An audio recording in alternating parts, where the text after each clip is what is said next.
Average rainfall ఎక్కువ, average rainfall చూసుకుంటారు plus ఏదైనా కూడా ఇప్పుడు గ్లోబల్ యావరేజ్ రెయిన్ఫాల్. ఇప్పుడు మహబూబ్ నగర్ లో జోగులాంబ గద్వాల్లో అన్నిటికంటే తక్కువ యావరేజ్ రెయిన్ఫాల్.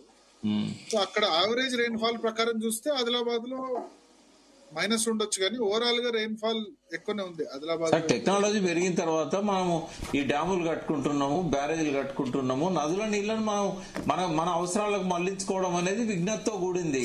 కేవలం వర్షాల మీద ఆధారపడడం అనేది అది అవుట్డేటెడ్ టెక్నాలజీ. దాని మీద ఎందుకు మనం ఆలోచించాలి? ఉన్నదాన్ని ఎందుకు ఉపయోగించుకోకూడదు? Okay right. మన కాలర్ రెడీగా ఉన్నారు. రామరెడ్డి గారు ధర్మపురి నుంచి. హలో హలో హలో నమస్తే అండి రామరెడ్డి గారు, చెప్పండి. నమస్కారం అండి. చెప్పండి. భారత్ గారికి, ప్రకాశ్ అన్నకు, శరత్ గారికి అందరికి నమస్కారం, ప్రేక్షకులకు. సరే, ఇప్పుడు ప్రకాశ్ గారు ఇందాక చెప్పారండి, అసలు రైతుల గురించి, నీళ్ల గురించి కాంగ్రెస్ నాయకులకు ఒక విధమైనటువంటి అవగాహన అని వారు చెప్పారు. దానికి 100% అది కరెక్ట్ అనడానికి నా దగ్గర ఉన్న ఆధారాలు చూపెడుతున్నాను నేను. ఇంతకుముందు నిన్న మొన్న ప్రతిరోజు భరత్ గారి దగ్గరికి వెళ్ళి కాంగ్రెస్ వాళ్ళు అన్నమాట, నీళ్లు ఎత్తిపోయకున్నా వర్షాలు సముద్రంలో పడ్డా ఎల్లంపల్లి నీళ్లు కానీ కాళేశ్వరం నీళ్లు లేకుండా పంటలు బాగా పండినాయి అనే మాట మాట్లాడిండు. ఈ పంటలు బాగా పండడాని కోసము గోదావరి నిండినప్పుడు గ్రౌండ్ వాటర్ పెరిగి బోర్లు బాయిలలో నీళ్లు వస్తాయి. దాన్ని కాంగ్రెస్ నాయకులు తెలుసుకోవాలి, తెలుసుకొని మాట్లాడాలి. తెలుసుకోకుండా ఇద్దరు మాట్లాడాలి. ఇవాళ పొద్దున లైవ్ లా కాంగ్రెస్ నాయకుడు మాట్లాడారు, కన్నెపల్లి నుంచి పంపావులు లిఫ్ట్ చేస్తే నీళ్ల కంటే 4 గంటల డబ్బులు వృధా అయితే ప్రజాధనం దుర్వినియోగం అవుతుంది అనే అటువంటి ఒక మాట మాట్లాడింది. అది ఎంత అసభ్యతకరమైన మాట అంటే వారికే వజ్యతకు వదిలిపెట్టాలి. కానీ డబ్బులు ఖర్చు అయితే అది నీళ్ళు ఇవ్వకపోతే దాని కింద కట్టినటువంటి వాళ్ళు 9 కట్ట అనేదాన్ని ఏ పర్పస్ తీసుకొస్తారు? అందుకే ఇప్పుడు ప్రతిసారి దాని గురించి మనోళ్ళు ఏం చెప్పారు, ప్రకాశం వీళ్ళందరూ ఈ బ్యారేజ్ అనేటి 3 దఫాల, పోచంపాడు అనేది ఒకసారి, ఎల్లంపల్లి అనేది 2వ ప్లేసు, కన్నెపల్లి అనేది 3rd ప్లేస్. అత్యవసరమైన పరిస్థితి అప్పుడే వాడుకుంటాం అనేటువంటిది ఉన్నది. దీన్ని చూడాలి. తర్వాత వాళ్ళేమో ఇంకో మాట్లాడిండు, ఎన్డీఎస్ఏ రిపోర్టు 1.5 year కింద, 1 సంవత్సరం క్రితం వచ్చిందని చెప్పి పొద్దున్న లైవ్ లో అన్నారు. వచ్చింది నిజమా అబద్ధమా అది ఒకసారి క్లారిటీగా చెప్తే పబ్లిక్ కూడా కన్ఫ్యూజ్ అయిపోతుంది. వచ్చిన దాన్ని ఎందుకు రిపేర్ చేయలేదు? రిపేర్ చేయకపోవడానికి కారణం ఏంటి? కేసీఆర్ పేరు నువ్వు మాపాలనుకుంటే అది ఎవరు అదృష్టము, ఎట్లున్నదో, ఏం చేస్తారో ఎవరు చేస్తారో. కానీ ఒక వ్యక్తి మీద కోపం ఉంటే ప్రజాధనం దుర్వినియోగం అయినప్పుడు దాని మీద రిపోర్ట్ నువ్వు బీజేపీ వాళ్ళ మీద ఏమంటారు, మీరు ఏం చేస్తలేరు, సెంట్రల్ గవర్నమెంట్ అత్తలేదు పోతలేదు. వాళ్ళు ఏమంటారు, మాకు ఒక్క తోక ఇది ఉన్నది, మొత్తం టోటల్ ప్రాజెక్టు మీద ఎంక్వైరీ ఇదేమని ఉన్నది.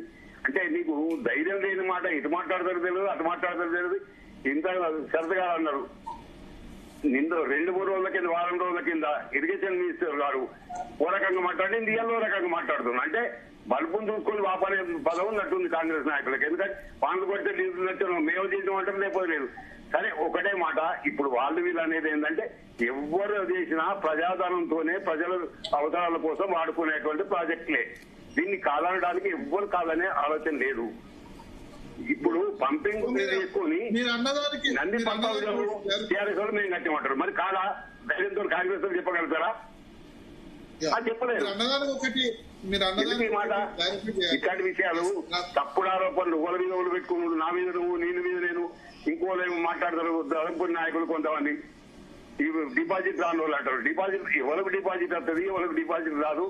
ఎవరు ఎన్నిసార్లు ఓడిపోడు. రాజకీయాలు చేసేది రాజకీయాలు అప్పుడు, ఎలక్షన్ అప్పుడు చేసుకోవాలి. కానీ ప్రజల అవసరాల కోసం, రైతుల అవసరాల కోసం, రైతులు బాగుపడతాయి. ఫర్ ఎగ్జాంపుల్, ఇప్పుడు ఇవాళ వరకు రంగారెడ్డి జిల్లాలో ఇబ్రాహీంపట్నంలో 1 నెల వరకు వర్షాలు కొట్టక అక్కడి వాటర్ పోకపోతే 100% బోర్లు మొత్తం పోయి, అది చూసుకోవాలి ఇరిగేషన్ మినిస్టర్.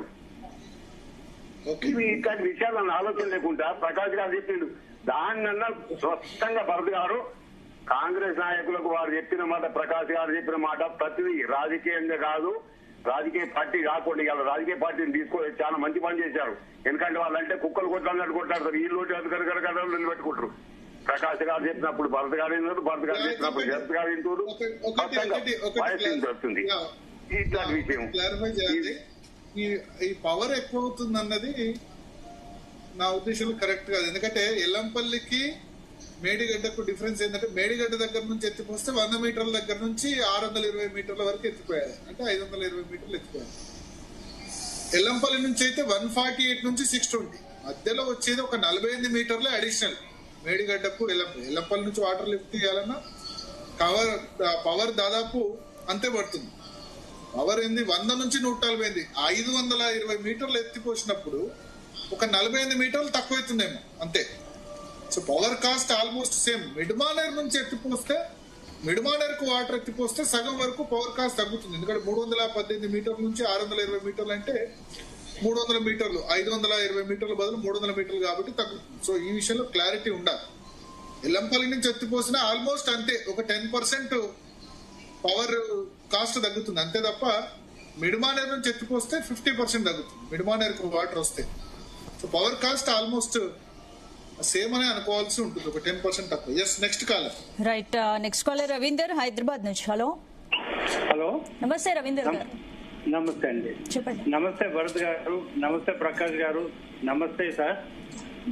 ఇది మీరు చెప్పిన 15 రోజుల నుంచి మేము మీ ప్రోగ్రామ్ చూస్తూనే ఉన్నాం సార్. చాలా రోజుల కాబట్టి ట్రై చేస్తున్నాం, కానీ ఈ రోజు కలిసింది నాకు ఫస్ట్ నాకు చెప్పేది ఏంటంటే మన కేసీఆర్ గారు చెప్పిన విషయమే నాకు గుర్తొస్తా ఉన్నది సార్.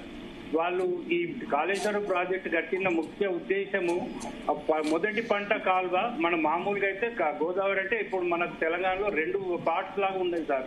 ఫస్ట్ గోదావరి, సెకండ్ మన ప్రాణహిత కలిసే చోట వాటర్ ఎర్లీగా స్టార్ట్ అవుతాయి ఫ్లో. జనవరి జూన్ లోపల ఎర్లీగా స్టార్ట్ అవుతుంది. మన కేసీఆర్ గారు చెప్పింది మొదటి పంటకు ఫస్ట్ ఎర్లీగా ఒక 1 మంత్ ముందే జరుపుకొని అప్పుడే నీళ్లు పంట పొలాలకు నీళ్ళు ఇస్తే ఈ లోపల మనకు గోదావరి నుంచి వాటర్ జూలై ఆగస్టు లోపల వస్తాయి. దాన్ని తర్వాత దాని నుంచి మెయింటైన్ చేసుకోవచ్చు అని చెప్పేసి ఉద్దేశంతో కట్టిన ప్రాజెక్టు సార్ చెప్పింది మేము విన్నాం సార్. సో దాన్ని మీరు ఫస్ట్ లింక్ 1 నుండి ఇప్పటి వరకే మీరు చాలా వరకు వాటర్ ఎత్తి ఉండేది కనుక ఇప్పుడు వచ్చేటి వాటి సర్ప్లస్ అయిపోయి చాలా వరకు మనం బ్యారేజ్ అవన్నీ నింపుకునే అవకాశం ఉంటుండే. సో అది అవన్నీ మనం మిస్ చేసుకున్నాము. ఇదో మీ ముందు అన్నిటికంటే ముఖ్యంగా మనకు తెలంగాణ సోయి ఉండాలి సార్. పాలకులకు కానీ మీలాంటి మేధావులకు చేసిన ఉద్దేశం కూడా పాలకులకు లేకుండా రాజకీయ పొలిమి వాళ్ళు చేసిన ఇంత గొప్ప పని మనం ఉద్యమం చేసినప్పుడు మన నిధులు నియామకాలు కేసీఆర్ గారు నీళ్ల గురించి ఎంత కష్టపడి ఇంత పెద్ద ప్రాజెక్టు క్రియేట్ చేసి పోయినాడో దాన్ని ఒక ఎల్లంపల్లి అని కాంగ్రెస్ వాళ్ళు ఒక చిన్న అసంతృప్తిగా వదిలేసిన దాన్ని మిగతా ఎల్లంపల్లి కట్టిన మాట వాస్తవమే, కానీ దాని నుంచి మిగతా అన్ని మన పంపులు కానీ మోటార్లు కానీ ఇవన్నీ స్టార్ట్ చేసినంత కాళేశ్వరం ప్రాజెక్టు భాగమే కదా సార్. అవన్నీ ఇక్కడ దాకా మన కొండపోచమ్మ దాకా వచ్చినాయంటే అవి కూడా భాగమే కదా సార్. ఇప్పుడు కాంగ్రెస్ వాళ్ళు ఏమైనా చేయాలనుకుంటే దాని డిస్ట్రిబ్యూటర్కి వెళ్ళాల్సింది, దాని ఉద్దేశం అవన్నీ ఇంకా ఇంప్రూవ్ చేసుకొని ఇంకా క్యాచ్మెంట్ ఏరియా ఎక్కువ చేసే మన ఇవన్నీ ఎక్కువ చేస్తే బాగుండేదని ఉద్దేశం సార్. రైట్, థ్యాంక్ యూ అండి. రైట్, నెక్స్ట్ కాలర్ హుస్నాబాద్ నుంచి సంతోష్ గారు. హలో హలో, నమస్తే సంతోష్ గారు. నమస్తే అండి. చిగుమ మండలం రేకొండ విలేజ్ నుంచి మాట్లాడుతున్నా అండి నేను. చెప్పండి. తాడ వెంకరెడ్డి మా ఎమ్మెల్యే, మాజీ ఎమ్మెల్యే. ఇప్పుడు పొన్నం ప్రభాకర్ గారు ఉన్నారండి ప్రెసిడెంట్, రవాణా మినిస్టర్. ఓకే, చెప్పండి. ఇప్పుడు కాళేశ్వరం వాటర్ రాలేదు అంటారు కదా. అంతకుముందు మా రేకొండ తాగడానికి కూడా నీళ్లు కరువు ఉండే, ఇప్పుడు కెనాల్ వచ్చింది. ఎక్కడ నుంచి మన బేగంపేట మన చెంగరం ప్రాజెక్టు నుంచి మాకు కాళేశ్వరం ద్వారానే వాటర్ వస్తున్నాయి. మరి ఇవైతే గోదావరి నుంచి వచ్చిన వాటరే కదండి. ఈ ఉత్తమ్ కుమార్ రెడ్డికి ఇంత కూడా రేవంత్ రెడ్డిని కాదని పని చేయలేదు అండి. ఉత్తమ్ కుమార్ రెడ్డి ఎందుకు అంతగానో దొంగ నాటకాలు దొంగ మాటలు మాట్లాడతాడు. మనస్ఫూర్తిగా అయితే ఇంతవరకు మాట్లాడింది లేదు. ఎప్పుడు రేవంత్ మెప్పు పొందాలని చెప్పి మాట్లాడతాడే తప్ప అసలు విషయం బయట పెట్టడానికి ఉత్తమ్ కుమార్ రెడ్డి ధైర్యం వస్తారు కదా. ప్రకాశ్ అన్న మీరన్నా అడుగురు కదా, శరత్ కుమార్ గారు మీరన్నా కొట్లాడు కదా. ఉత్తమ్ కుమార్ నీకు ఉత్తబుద్ధేనా బయట రేవంత్ పోవడానికి తప్ప వేరే దేనికి లేదన్నాక అరే రైతులు చచ్చిపోతారు ఏకంగా నీళ్లు లేక. అంతకుముందు కాలాల ద్వారా వచ్చినాయి మా నీళ్ళు, ఇప్పుడు ఆ నీళ్ళు అత్తేరావన్న డౌట్ ఉన్నది. ఎక్కడ చూడు నీళ్లు నీళ్లు నీళ్లు అని కొట్లాడతారు. ఈ కాంగ్రెస్ వాళ్ళు ఎందుకు మరి ఇంతగానో ఇది చేస్తారో అర్థమైతలేదు. ప్రకాశ్ ఎప్పుడు కదా ఇప్పుడు నీళ్ళు అయిపోయినాక ఎక్కడి నుంచి తీసుకొస్తారట వర్షాలు పడాయి. ఆ కాళేశ్వరంలో వరద ఉంటే మాత్రమే కొట్టుకపోతాయి అనే ఆలోచన ఉన్నది. నాకైతే చిన్న విషయం నాకు తెలిసింది ఏంటంటే వరద వచ్చేది ఉంటే కొట్టుకపోతుంది, ఎందుకంటే స్టోరేజ్ జరుగుతుంది కాబట్టి. ఇప్పుడు మనం దానిలో ఒక ట్యాంకులో నింపినట్టు నీళ్లు నింపుకుంటాను, నిల్వ ఉన్న నీళ్లతోటి ప్రాజెక్ట్ ఎట్లా కొట్టుకపోతుంది?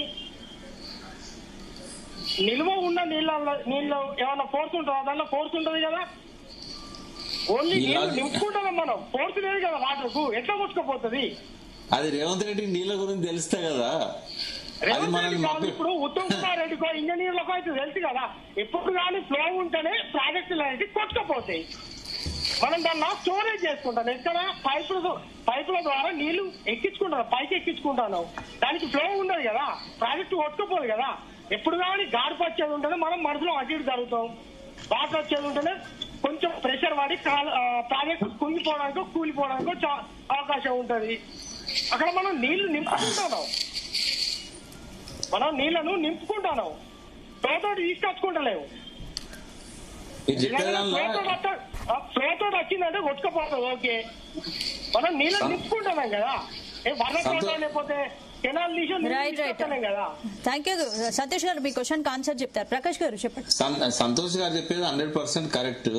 మనము నిల్వ ఉన్న నీళ్లు సీపేజ్ అవుతున్నప్పుడు గేట్లు తీస్తాం, కొట్టుకపోయేదాకా చూస్తామా? ఒకవేళ సీపేజ్ అవుతుంది అనుకుందాం, గేట్లు తీస్తాం తప్ప కొట్టుకపోయేది ఏముంటది కదా. అంటే రైతులకు అవగాహన లేదనే ఉద్దేశంతో ఏది చెప్పినా నమ్ముతారని చెప్పి రేవంత్ రెడ్డి మభ్య పెట్టిండు. ఇంజనీర్లు కూడా చెప్పారు అట్లా కొట్టుకపోయే అవకాశం లేదు.